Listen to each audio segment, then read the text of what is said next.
Jimmy went to the planters hotel. এবার যে হোটেলে উঠেছিল ওই হোটেলের নামটা দিই, দ্য প্ল্যান্টার্স হোটেল। জিমি যে হোটেলে ভাড়া নিয়েছিল আর কি, প্ল্যান্টার্স হোটেলে গেল। Registered as Ralph D Spencer. তাহলে জিমি যে নামে রেজিস্টার করেছিল হোটেলে, Ralph D Spencer, and engaged A room, একটা ঘর ভাড়া করলো। হি লিন্ড অন দ্য ডেস্ক, সে ডেস্কের ওপর ঝুঁকে পড়লো। দেখিসনি হোটেলের রিসেপশনে যেখানে লোক বসে থাকে খাতা পাতা লেখে নাম রেজিস্টার করে, সেখানে ডেস্ক থাকে সামনে একটা টেবিল মতো, সেখানে জিমি ঝুঁকে পড়লো। And declared his platform to the clerk, ক্লার্কের কাছে তার কথা ঘোষণা করলো, মানে তার যে কাজকর্ম সেটা বললো আর কি, ক্লার্কের সঙ্গে এবার কথা বলছে। হি সেড, সে বলল, হি হ্যাড কাম টু এলমোর, সে এলমোরে এসেছিল, to look for a location, একটা জায়গা খুঁজতে, to go into business, এখানে একটা বিজনেস চালাবার জন্য সে এসেছে এলমোরে জায়গা খুঁজতে। এই জন্য এলমোরে এসেছে, অ্যাকচুয়ালি কেউ এলমোরে জায়গা খুঁজতে এসেছে, ও তো চুরি করে পালিয়েছে। How was the shoe business, এখানে জুতোর বিজনেস কেমন চলবে? তাহলে এলমোরে এসে জিমি কিসের বিজনেস করার কথা ভেবেছিল? Shoe business. Now in the town, এই শহরে এখন জুতোর বিজনেস করলে কেমন চলবে? কাকে জিজ্ঞেস করছে? ওই হোটেলের ওই যে রেজিস্টার করছিল যে ক্লার্ক, তাকে। He had thought of the shoe business, সে ভেবেছে শু বিজনেস করার কথা, জুতোর বিজনেস করবে। ওয়াজ দেয়ার অ্যান ওপেনিং, এখানে কি এটা খোলা যেতে পারে? এই বিজনেসটা খোলা যেতে পারে বা করা যেতে পারে? The clerk was impressed, clerk মুগ্ধ হয়ে গেল, by the clothes and manner of Jimmy, জিমির পোশাক আশাক আর তার হাবভাব আচরণ দেখে। জিমি তো এমনি সুন্দর দেখতে, আর পোশাক আশাক সুন্দর পরেছে মানে তো ভদ্রলোক লাগছে, সুন্দর দেখাচ্ছে, কিন্তু যে ভেতরে কি কেউ জানে? তাহলে এখানে ক্লার্ক মুগ্ধ হয়ে গেছিল জিমির কিসের দ্বারা? তার ক্লোথস অ্যান্ড ম্যানার, তার জামা কাপড় তার আচরণ দেখে মুগ্ধ হয়ে গেছিল। He himself was something of a pattern of fashion to the thinly gilded youth of Elmore, এলমোরের যুবকদের, সুন্দর যুবকদের মধ্যে সে একজন ফ্যাশনেবল ছেলে, মানে কে? ওই ক্লার্ক, ঠিক আছে, সে নিজেই একজন ফ্যাশনেবল এলমোরের একজনের ছেলে, যুবক। But he now perceived his shortcomings, কিন্তু সে এখন বুঝতে পারছে তার কিসের অভাব আছে। মানে ক্লার্ক ভাবছে যে আমার মধ্যে কিসের অভাব আছে আমি এখন বুঝতে পারছি জিমিকে দেখে। মানে জিমির কথাবার্তা, আচরণ, জামা কাপড় এত সুন্দর, ক্লার্ক মুগ্ধ হয়ে গেছে। কারণ ক্লার্ক এলমোরের কিন্তু একজন ফ্যাশনেবল ছেলে। হ্যাঁ, এখানে ক্লার্ক শুনছিস, ক্লার্ক এখানে এলমোরের একজন ফ্যাশনেবল বয়, কিন্তু ক্লার্ক আবার বুঝতে পারছে জিমিকে দেখার পরে যে আমার মধ্যে কি কি ঘাটতি আছে।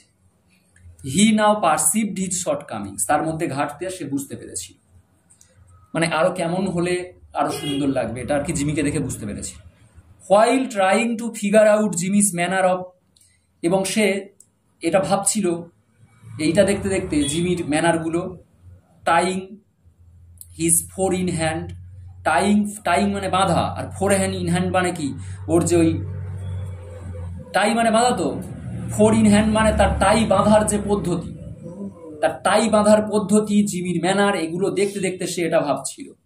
হি কর্ডিয়ালি গেভ ইনফরমেশন, সে তারপরে তাকে বিনয়ের সাথে ইনফরমেশন দিয়েছিল ক্লার্ক। বোঝা গেল? মানে এই প্যারাটা এরকম যে ক্লার্ক নিজে একজন ফ্যাশনেবল ইউথ অফ এলমোর, কিন্তু সে আবার জিমিকে দেখে বুঝতে পেরেছিল যে তার মধ্যে কি ঘাটতি আছে, এবং জিমির আচরণ, তার যে টাই বাঁধার পদ্ধতি, এগুলো দেখতে দেখতে সে তাকে ইমপ্রেসড হয়েছিল এবং তাকে ইনফরমেশন দিয়েছিল। কি ইনফরমেশন দেয়? ইয়েস, ক্লার্ক বলছে, হ্যাঁ, there ought to be a good opening in the shoe line, জুতোর বিজনেস এখানে খুব ভালো চলবে। There was not an exclusive shoe store in the place, এই জায়গায় শু স্টোর নেই। এক্সক্লুসিভ শু স্টোর মানে পাইকারি জুতোর দোকান নেই, মানে যে দোকানে শুধু জুতো থাকবে এরকম দোকান নেই।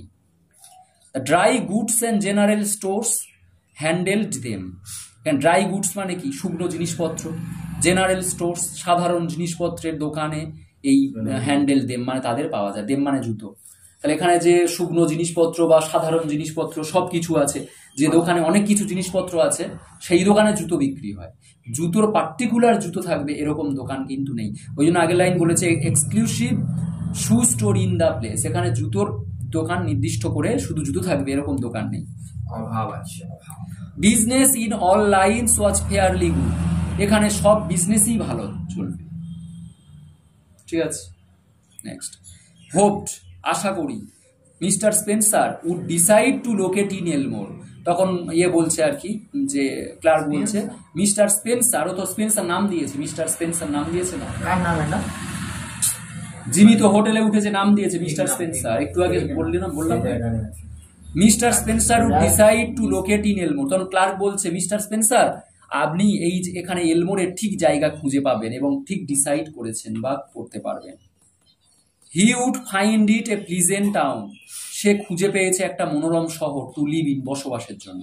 অ্যান্ড দ্য পিপল ভেরি সোসিয়েবল, এখানকার লোকজন খুব সামাজিক, মানে মিশুকে, সামাজিক বা মিশুকে এখানকার লোকজন। তারপরে next, mister Spencer thought, mister Spencer ভাবলো, he would stop over in the town a few days, সে কিছুদিনের জন্য এই শহরে থেকে যাবে। And look over the situation, পরিস্থিতি ভেবে দেখবে, পরিস্থিতিটা এখানে কেমন চলছে না চলছে এটা সে পরীক্ষা করবে। No, the clerk need not call the boy, বলছে ক্লার্কের প্রয়োজন নেই কোনো ছেলেকে ডাকা, মানে ও যে সুটকেসটা বয়ে ঘরে নিয়ে যাবে এর জন্য সে ক্লার্কের কোনো প্রয়োজন নেই কোনো ছেলেকে ডাকার যে আমার সুটকেসটা বয়ে ঘরে আমার দিয়ে আসবে, কারণ তো সুটকেসের ভেতরে তো টুলস আছে, ওর ভয় আছে। ওই জন্যে ক্লার্কের, ওই হোটেলের ক্লার্কের কোনো দরকার নেই কোনো হোটেল বয়কে ডাকার যে আমার সুটকেসটা বয়ে দেবে। He would carry up his suitcase, সে নিজের সুটকেস নিজেই বহন করতে পারবে, হিমসেলফ, নিজেই। ইট ওয়াজ র্যাদার হেভি, যদিও এটা খুব ভারী। Mister Ralph Spencer, the phoenix that arose from Jimmy Valentine's ashes, এখানে ফোনিক্স বলতে একটা পাখির কথা বলা হয়েছে, ফোনিক্স বলতে নিচে লেখা আছে দেখ, as, the successful man who emerged from the failures of his past. Phoenix হলো একটা পাখির নাম, ঠিক আছে, যে পাখিটা, এটা একটা অলৌকিক পাখি, যেটা একটা অবাস্তব পাখি, যে ফোনিক্স পাখি গ্রিক মাইথোলজিতে আছে ওদের বিশ্বাস, যে পাখিটা মারা যাওয়ার পরে আগুন পাখি বলা হয় অ্যাকচুয়ালি, সেই কিরণমালা সিরিয়ালে যেমন ছিল, মানে মারা যাওয়ার পরে আগুন পাখির ছাই থেকে আবার পাখি তৈরি হয়। তাহলে ফোনিক্স পাখিটা কি, পাখিটা মারা যাওয়ার পরে ওর ছাই থেকে আবার পাখি তৈরি হয়। তো এইটা বলছে, তার মানে কেন বলছে বলতো, ফোনিক্সের সঙ্গে তুলনা করছে জিমি ভ্যালেন্টাইনকে। জিমি ভ্যালেন্টাইন তো চোর ছিল, তাহলে একই ব্যক্তি একটা সময় চোর ছিল, এখন পরিবর্তন হয়ে ভালো মানুষ হয়ে গেছে আর কি, মানে নতুন ভাবে জন্ম হয়েছে, যেন মিস্টার স্পেন্সার নাম দিয়েছে, ও তো ভালো হয়ে যাবে, ওই জন্য ফোনিক্স পাখির সঙ্গে তুলনা করাচ্ছে। তাই লেখা আছে, the phoenix that arose from Jimmy Valentine's ashes, যেন জিমি ভ্যালেন্টাইনের ছাই থেকে তৈরি হয়েছে মিস্টার রাল্ফ স্পেন্সারের, যেমন করে ফোনিক্স পাখি ashes left by the flame of a sudden and alternative attack of love, কিসের কারণে, ভালোবাসার কারণে, রিমেইনড ইন এলমোর, সে এলমোরে থেকে গিয়েছে। তাহলে এখানে যে মিস্টার স্পেন্সার ও যে পরিবর্তন হয়ে যাবে, জিমি ভ্যালেন্টাইন ভালো লোক হয়ে যাবে হঠাৎ করে, কিসের জন্য, অ্যাটাক অব লাভ, ভালোবাসার জন্য, সেই জন্য সে এলমোরে থেকে গিয়েছে। এলমোরে এসে তো ওই ব্যাংকের মালিকের মেয়ের সঙ্গে দেখা, ভালো সুবিধা, চুপ করে ব্যাংকে চুরি করে না, চুরি করবে, ভালো হয়ে যাবে। অ্যান্ড প্রসপার্ড, সমৃদ্ধশীল থেকে গিয়েছিল এবং সমৃদ্ধশীলও হয়েছিল। He opened A shoe store, সত্যি সত্যি এবার সে একটা শু স্টোর খুললো, দোকান খুললো। And secured a good run of trade, তার ব্যবসা কিন্তু ভালো নিরাপদেই চললো। Socially he was also a success, আর সামাজিকভাবে সে সফল। অ্যান্ড মেড মেনি ফ্রেন্ডস, তার অনেক বন্ধু বান্ধব হয়েছে, ভালো বিজনেসম্যান, তার অনেক বন্ধু বান্ধব। And he accompanied the wish of his heart, he accomplished the wish of his heart, সে তার মনের ইচ্ছাটা কিন্তু চাপা দিয়ে রাখতে পারলো না। তার মনের ইচ্ছা কি ছিল, মিস অ্যানাবেল অ্যাডামসের সঙ্গে কথা বলা, দেখা করা, ওইটা তো, ওই জন্য বলছে তার মনের ইচ্ছাটা কিন্তু সে চাপা দিয়ে রাখতে পারলো না। He met miss Annabel Adams, সে সাক্ষাৎ করলো মিস অ্যানাবেল অ্যাডামসের সাথে। And became more and more captivated by her charms, আর দেখা করার পরে সে আরো বেশি করে মুগ্ধ হয়ে গেল তার চার্মস, তার সৌন্দর্যে, তারা মানে প্রেমে পড়েছে, তাই তো, ভালো দেখে দেখে বড় লোক, তাই তো। আর ওর তো বুঝতে পারবে না যে চোর বলে, ওরও তো সুন্দর দেখতে, আর ও তো ফ্যাশনেবল একেবারে, স্কেয়ার্সলি এরকম দেখা যায় যে এলমোরে খুব কম ছেলে এরকম আছে।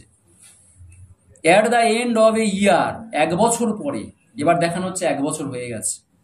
The situation of mister Ralph Spencer was this. 1 বছর পরে মিস্টার রাল্ফ স্পেন্সারের অবস্থাটা এরকমই হয়েছিল। কিরকম লেখা আছে নিচে, হি হ্যাড ওন, এবারে এই 1 বছর যে চলে গেল এর মধ্যে অ্যানাবেলের সঙ্গে দেখা হয়ে গেছে, বিয়ে টিয়ে সব ঠিক হয়ে গেছে, পরে দেখাচ্ছে আর কি 1 বছর পরে কি হয়েছে। He had won the respect of the community, সে সমাজ থেকে অনেক সম্মান অর্জন করেছিল। হিজ শু স্টোর ওয়াজ ফ্লোরিশিং, তার জুতোর ব্যবসা রমরমিয়ে চলছিল। And he and Annabel were engaged to be married in 2 weeks, 2 সপ্তাহের মধ্যে বিবাহ হবে ঠিক হয়েছে। তাহলে কত দিনের মধ্যে বিয়ে হবে ঠিক হলো? 2 উইকসের মধ্যে। এটা 1 বছর পরে ওর অবস্থাটা দেখাচ্ছে আর কি। আচ্ছা, সিনেমায় যেমন, সিনেমায় হয় না যে হঠাৎ করে এটা দেখালো যে আফটার 1 ইয়ার, 1 বছর পরে কি হচ্ছে, এবার সব চেঞ্জ দেখালো, পরে সিনগুলো দেখানো হবে যে 1 বছর পরে কত কি চেঞ্জ হয়ে গেছে। পুলিশের তুলে না চলে গেছে। না না, আসবে পুলিশ, একটা সময় আসবে, ওকে ছেড়ে দেবে ভালো হয়েছে বলে। মিস্টার অ্যাডামস, তারপরে দেখ বুঝতে পারি। মিস্টার অ্যাডামস, মিস্টার অ্যাডামস এখানে কে? অ্যানাবেল অ্যাডামের বাবা। অ্যানাবেল অ্যাডামের বাবার ফুল নেমটা দেওয়া হয়নি, মিস্টার অ্যাডামস বলা হবে, টাইটেল আর মিস্টার বলে ডাকা হচ্ছে আর কি, মিস্টার অ্যাডামস। অ্যানাবেল ফাদার,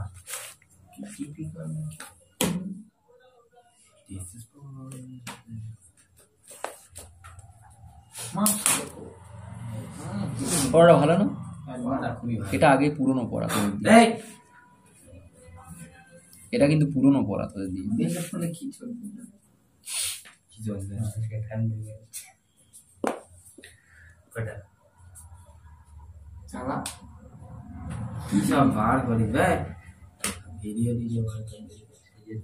ট্রেনে করে যাচ্ছি, ভিডিও করেছি দেখতে। ও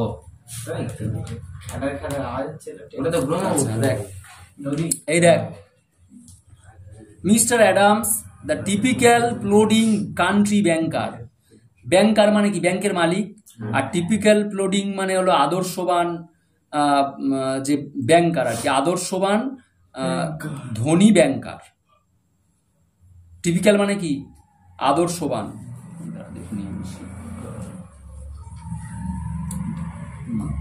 টিপিক্যাল মানে আদর্শবান মনে রাখবি, আর এটা হচ্ছে প্লোডিং মানে পরিশ্রমী আর কি, হার্ড ওয়ার্কিং। দেখ, মিস্টার অ্যাডামস দ্য টিপিক্যাল প্লোডিং, আদর্শবান পরিশ্রমী কান্ট্রি ব্যাংকার, ব্যাংকের মালিক, অ্যাপ্রুভড অফ স্পেন্সার, স্পেন্সারকে কি করেছিল? মেনে নিয়েছিল। তাহলে মিস্টার অ্যাডামস স্পেন্সারকে মেনে নিয়েছিল জামাই হিসাবে আর কি, মেয়ের সঙ্গে বিয়ে দেওয়ার জন্য। অ্যানাবেলস প্রাইড ইন হিম, অ্যানাবেলের গর্ব তাকে নিয়ে, অলমোস্ট ইকুয়াল হার অ্যাফেকশন, অ্যানাবেলের গর্ব যতটা ছিল তার ভালোবাসাটাও ততটা ছিল তার প্রতি, স্নেহ ভালোবাসা তার প্রতি ততটা ছিল। কার প্রতি? জিমি। জানে না যে চোর, তাই তো।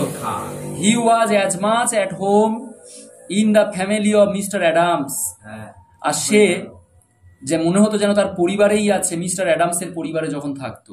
And that of Annabel's married sister, অ্যানাবেলের একটা বিবাহিত বোন ছিল।